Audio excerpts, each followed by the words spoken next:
got to wait for the bus in all this wet. Trees get thirsty too, his Nana told him. Don't you see that big one drinking through a straw? CJ looked for a long time, but he never saw a straw. From the bus stop, he watched the water pool on flower petals. He watched rain patter against the windshield of a nearby car.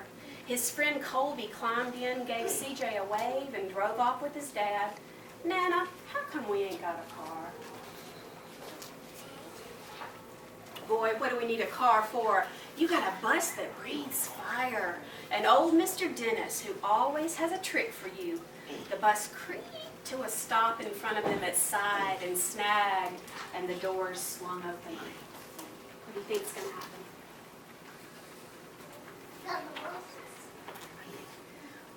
What's that I see? Mr. Dennis asked. He pulled a coin from behind CJ's ear, placed it in his palm. Nana laughed her deep laugh and pushed CJ along. They sat right up front. The man across the way was tuning a guitar. An old woman with curlers had butterflies in a jar. Nana gave everyone a great big smile and a good afternoon. She made CJ did the same. She made sure CJ did the same. The bus lurched forward and stopped, lurched forward and stopped. Nana hummed as she knit. How come we always got to go here after church? CJ said. Miguel and Colby never have to go nowhere.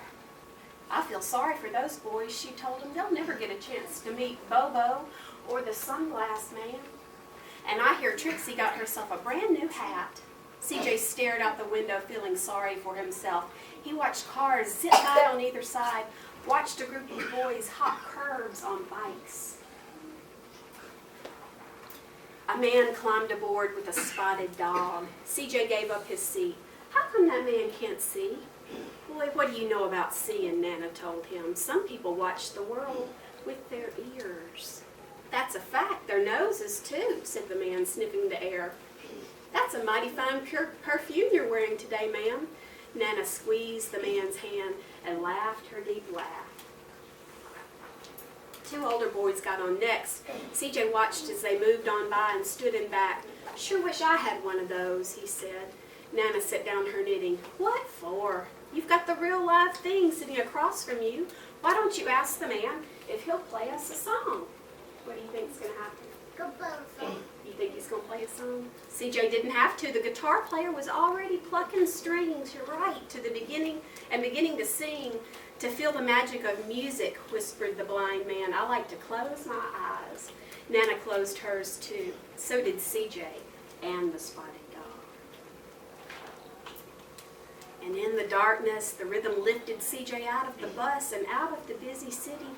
He saw sunset colors swirling over crashing waves, saw a family of hawks slicing through the sky, saw the old woman's butterflies dancing free in the light of the moon. CJ's chest grew full, and he was lost in the sound, and the sound gave him the